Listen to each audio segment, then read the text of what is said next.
sa mga relatives namin.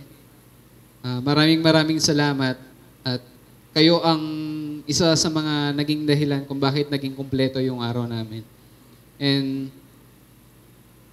nagpapasalamat din kami sa buong team ng OSAM.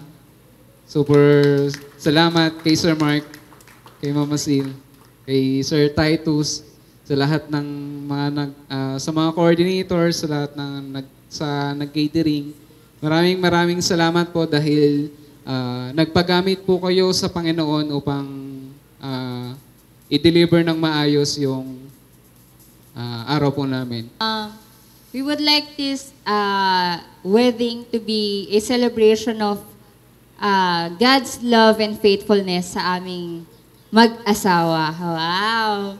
Yan. So, nagpapasalamat kami sa Lord dahil we really prayed and fast for a wedding like this one. And sabi nga namin, nung iniiyak namin sa Lord ang best wedding supplier. And He gave us awesome events. So, thank you. Thank you sa coordination, sa full package. Maraming salamat sa inyong lahat.